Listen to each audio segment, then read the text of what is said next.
আসসালামু আলাইকুম। দুপুর ২টার শীর্ষ সংবাদে স্বাগত জানাচ্ছি শাহনাজ পারভীন। আজ পবিত্র শবে বরাত। হাসিনার বিচার করতে না পারলে মানুষ আমাদের ক্ষমা করবে না, ডক্টর ইউনূস। পবিত্র শবে বরাত উপলক্ষে তারেক রহমানের বাণী। বিশ্ব ইজতেমার শেষ জুমায় লাখো মুসল্লির ঢল। জাতিসংঘের প্রতিবেদনে প্রমাণিত হয়েছে শেখ হাসিনা ফ্যাসিস্ট, মির্জা ফখরুল। মার্কেটের সাইনবোর্ডে ভেসে উঠল চাচা হাসুয়াপা কোথায়। বাংলাদেশে ইপিজেড স্থাপন করতে চায় আমিরাত, প্রেস সচিব। রাজধানী থেকে জেলা যুবলীগের সহসভাপতি গ্রেফতার। এখনো অস্থির তেল চালের বাজার, বেড়েছে লেবু ও ব্রয়লারের দাম। ৮ বছর পর নাফা নদীতে মাছ ধরার অনুমতি পেলেন জেলেরা। মোদির সামনেই ভারতের উপর শুল্ক আরোপের হুমকি ট্রাম্পের। ভারতের মণিপুরে রাষ্ট্রপতি শাসন জারি এবং সৌদি বিশ্বকাপে মদ নিষিদ্ধ। শুনছিলেন শিরোনাম, এবার বিস্তারিত। সারা দেশে যথাযোগ্য ধর্মীয় মর্যাদায় আজ শুক্রবার দিবাগত রাতে পবিত্র শবে বরাত পালিত হবে। হিজরি সালের শাবান মাসের ১৪ তারিখে দিবাগত রাতটি মুসলমানরা শবে বরাত বা সৌভাগ্যের রজনী হিসেবে পালন করে থাকেন। রাত্রি লাইলাতুল বরাত হিসেবেও পরিচিত। এই রাতে বাসাবাড়ি ছাড়াও মসজিদগুলোতে নফল নামাজ, পবিত্র কোরআন তেলাওয়াত ও ওয়াজ মাহফিল অনুষ্ঠিত হবে। ধর্মপ্রাণ মুসলমানরা মহান আল্লাহর রহমত ও নৈকট্য লাভের আশায় নফল নামাজ, কোরআন তেলাওয়াত, জিকির, ওয়াজ, মিলাদ মাহফিল সহ ইবাদত বন্দেগীর মাধ্যমে কাটাবেন। মুসলিম উম্মার সুখ, শান্তি ও সমৃদ্ধি কামনা করে মুসলমানরা বিশেষ মোনাজাত করবেন। ওয়ার্ল্ড গভর্নমেন্ট সামিটে অংশগ্রহণের জন্য দুবাই সফরে থাকা প্রধান উপদেষ্টা বৃহস্পতিবার সংযুক্ত আরব আমিরাত ভিত্তিক সংবাদ মাধ্যম দ্য ন্যাশনালকে দেওয়া এক সাক্ষাৎকারে একথা বলেন। অধ্যাপক মোহাম্মদ ইউনূস বলেন, ক্ষমতাচ্যুত প্রধানমন্ত্রী শেখ হাসিনা সরকারের গুরুত্বপূর্ণ ব্যক্তিদের শাস্তি এড়ানোর সুযোগ দেবেন না। সাবেক প্রধানমন্ত্রী এবং তার জ্যেষ্ঠ কর্মকর্তাদের খুঁজে বের করে দেশে ফিরিয়ে আনা হবে, যাতে তারা আইনের মুখোমুখি হন। তিনি বলেন, আমরা ভারতকে নোটিশ পাঠিয়েছি যে শেখ হাসিনাকে প্রত্যর্পণ করতে হবে। মানবাধিকার বিষয়ক জাতিসংঘের হাই কমিশনারের প্রতিবেদন সহ আমাদের কাছে বহু তথ্য প্রমাণ আছে।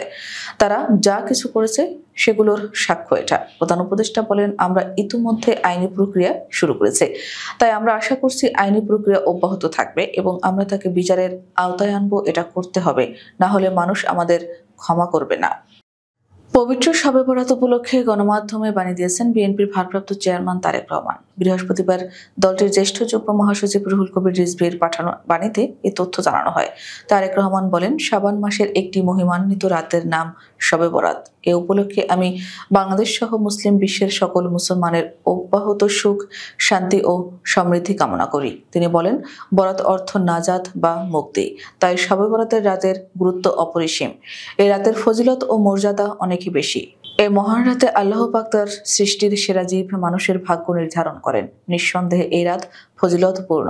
আল্লাহ পাক এই রাতে তার বান্দাদের প্রতি মনোযোগ দেন এবং ক্ষমা প্রার্থনাকারীদের ক্ষমা করেন। শুক্রবার ফজরের নামাজের পর থেকেই মুসল্লিরা দলে দলে ইজতেমা ময়দানে আসতে শুরু করেছে টঙ্গীর বিশ্ব ইজতেমা ময়দানে।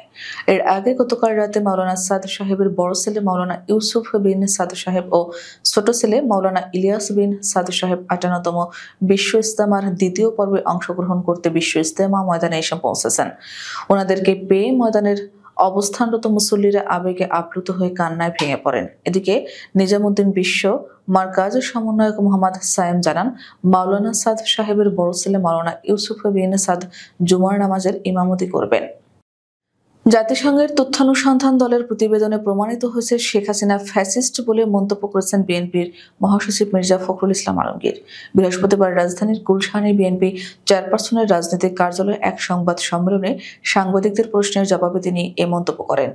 এর আগে মির্জা ফখরুল ইসলাম আলমগীরের সঙ্গে ঢাকায় নিযুক্ত ভারপ্রাপ্ত British high commissioner James Goldman বৈঠক করেন। এ সময় বিএনপির সাংগঠনিক সম্পাদক শামা ওবায়দ উপস্থিত ছিলেন। জাতিসংঘের তথ্যানুসন্ধান দলের প্রতিবেদনের প্রতি দৃষ্টি আকর্ষণ করা হলে বিএনপি মহাসচিব বলেন, আমরা স্বস্তি প্রকাশ করছি যে সত্য যে ঘটনাগুলো ঘটেছে সেগুলো উদ্ঘাটিত হয়েছে। আমি ধন্যবাদ জানাই জাতিসংঘের তথ্যানুসন্ধান দলকে, যারা এসেছেন তাদেরকে।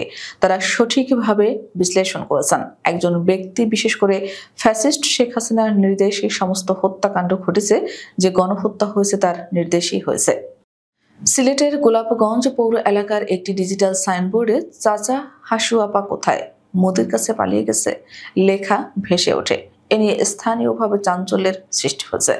ইতিমধ্যে লেখাটির একটি ভিডিও সামাজিক যোগাযোগ মাধ্যমে ছড়িয়ে পড়ার পর প্রশাসন সহ সর্বমহলে আলোচনা সমালোচনার ঝড় বইছে। বুধবার রাতে গোপালগঞ্জের চৌরাস্তা সংলগ্ন কুশিয়ারা শপিং কমপ্লেক্সের দ্বিতীয় তলায় থাকা নিরাময় ডেন্টাল কেয়ারের ডিজিটাল সাইনবোর্ডের এই লেখাগুলো ভেসে ওঠে।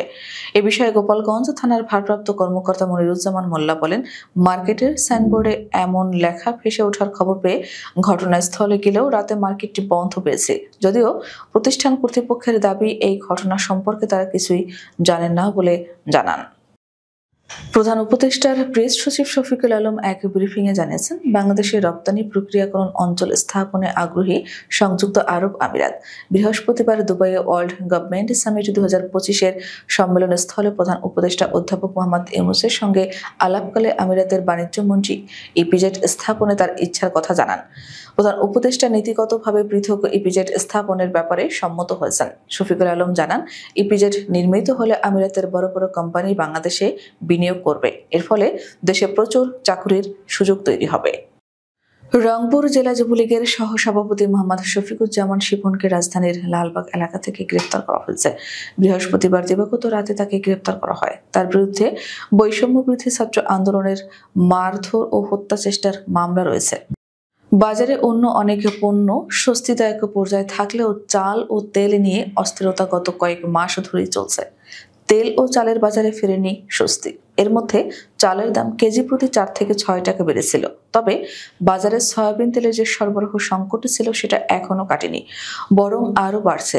সেই সঙ্গে রোজার আগে নতুন করে বেড়েছে লেবু ও ব্রয়লার মুরগির দামও। শুক্রবার রাজধানীর খিলক্ষেত, নয়াবাজার ও কাউরান বাজার ঘুরে এ চিত্র দেখা যায়। অস্থির তেলের বাজারের সংকট যেন কাটছে না। দোকানগুলোতে পর্যাপ্ত তেল দেখা গেলেও দোকানিরা বলছেন তেলের সংকট চলছে, ডিলার পর্যায়ে থেকে মিলছে না। কক্সবাজার টেকনাফের নাফ নদীতে 8 বছর মাছ শিকার বন্ধ থাকার পর আজ থেকে সব ধরনের মাছ ধরার অনুমতি পেয়েছেন জেলেরা। শুক্রবার সকাল 8টার দিকে জেলেরা জাল, নৌকা ও ট্রলার নিয়ে নদীতে মাছ শিকারে নামে।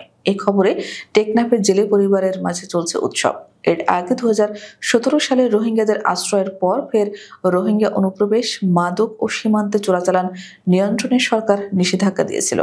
টেকনাফ উপজেলা নির্বাহী কর্মকর্তা শেখ এহসান উদ্দিন বিষয়টি নিশ্চিত করেন। তিনি বলেন, হাইকোর্টের নির্দেশে 8 বছর পর আগামীকাল থেকে নাফ নদীতে মাছ শিকার শুরু হচ্ছে। জেলেরা সকাল 8টা থেকে বিকেল 4টা পর্যন্ত বাংলাদেশ সীমানার অভ্যন্তরে নাফ নদীতে শাহপরীর দ্বীপ হতে টেকনাফ জেটিঘাট পর্যন্ত মাছ ধরতে পারবে।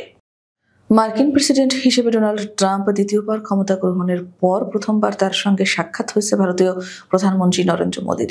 বৃহস্পতিবার হোয়াইট হাউসে বৈঠকে বসেন দুই নেতা। ট্রাম্প জানিয়েছেন, নরেন্দ্র মোদী যুক্তরাষ্ট্রের জন্য ভারতের শুল্ক নীতি শিথিল করা, তাদের কাছ থেকে আরও তেল, গ্যাস ও যুদ্ধ বিমান কেনার বিষয়ে আগ্রহ প্রকাশ করেছেন। তবে বার্তা সংস্থা রয়টার্স বলছে, ভারতের এই পদক্ষেপে তাৎক্ষণিকভাবে দুই দেশের বাণিজ্য অচলাবস্থার সমাধান করবে না। কারণ হোয়াইট হাউসে দুই নেতার বৈঠকের কিছুক্ষণ আগে ট্রাম্প ভারতের বাজারে মার্কিন ব্যবসায়ীদের জন্য প্রতিকূল পরিবেশ নিয়ে কঠোর মন্তব্য করেন এবং মার্কিন পণ্যের ওপর শুল্ক আরোপকারী দেশগুলোর জন্য পাল্টা শুল্ক ব্যবস্থা চালুর পরিকল্পনা ঘোষণা দেন। অবশেষে অশান্ত মণিপুরের রাষ্ট্রপতি শাসন জারি হয়েছে। দিন কয়েক আগে মুখ্যমন্ত্রী পদ থেকে ইস্তফা দেন এন বীরেন সিং।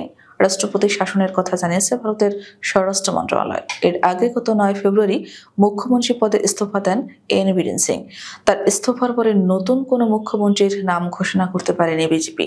এই অচলাবস্থার মাঝে বৃহস্পতিবার মণিপুরের রাষ্ট্রপতির শাসন জারি করা হয়েছে। বিনা প্রতিদ্বন্দ্বিতায় ফুটবল বিশ্বকাপ আয়োজনের সত্ত্ব পেয়েছিল সৌদি আরব। আগামী 2034 সালের বিশ্বকাপ আয়োজিত হবে এই মরুময় দেশটিতে। ইসলামী মূল্যবোধ ও আইনে পরিচালিত হয় সৌদি আরব। তাই আসছে বিশ্বকাপে দেশটি মদ্যপান বিষয়গুলোতে কতটুকু শিথিলতা দেখাবে সেটি নিয়ে আছে ধোঁয়াশা। বিষয়টি নিয়ে মুখ খুলেছেন ইংল্যান্ডে নিযুক্ত সৌদি আরবের রাষ্ট্রদূত প্রিন্স খালিদ বিন বান্দার আল সৌদ। গতকাল বুধবার তিনি জানিয়ে দেন, বিশ্বকাপে দর্শক ও ভক্তদের মদ্যপান করতে দেওয়া হবে না। ব্রিটেনের একটি রেডিওকে দেওয়া সাক্ষাৎকারে সৌদি রাষ্ট্রদূত বলেছেন, এ মুহূর্তে অ্যালকোহল নিষিদ্ধ। অ্যালকোহল ছাড়া অনেকে ভাবে মজা করা যায়, এটা শতভাগ প্রয়োজনীয় নয়। আপনি পান করতে চাইলে সেটা দেশ ছাড়ার পর, কিন্তু এ মুহূর্তে অ্যালকোহলের অনুমোদন নেই। আমাদের পরবর্তী রাত 10টার শিশু সংবাদ দেখার আমন্ত্রণ জানিয়ে এখনকার মতো বিদায় নিচ্ছি। দর্শক, ভিডিওটি শেষ পর্যন্ত দেখার জন্য আপনাকে অসংখ্য ধন্যবাদ। নিত্য নতুন সংবাদ পেতে আমাদের ইউটিউব চ্যানেলটি সাবস্ক্রাইব করুন ও নিয়মিত নোটিফিকেশন পেতে বেল বাটনটি ক্লিক করুন এবং আমাদের ফেসবুক পেজটিতে লাইক করুন। এছাড়াও আমাদের ভিডিওতে লাইক দিয়ে শেয়ার করুন। আল্লাহ হাফেজ।